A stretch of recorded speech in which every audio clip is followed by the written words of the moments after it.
Вчера утро на регионалниот пат Тетово-Јажинце во близината на ИГМ Вратница товарно моторно возило Форд Транзит со тетовски регистарски таблици, управувано од 21 годишен жител на Теново, загубило контрола, удрило во карпа и се превртело странично. Во несреќата возачот добил тешки телесни повреди и по укажаната лекарска помош во Тетовската болница итно е пренесен на Скопска клиника. Според првичните сознанија, причина за незгодата е неприлагодена брзина, додека материјалната штета се проценува на околу 50.000 денари. Штета од 150.000 денари е регистрирана и во втората сообраќајна незгода што синоќа се случила на улицата Илинденска во Тетово.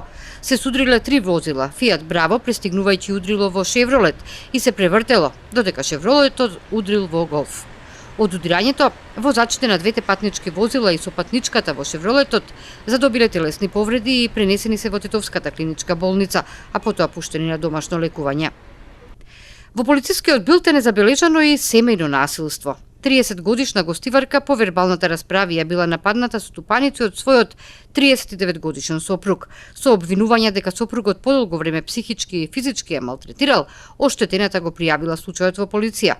Обвинетиот е приведен и по целосното расчистување на сите поединости поврзани со случајот ќе се соочи со соодветен поднесок.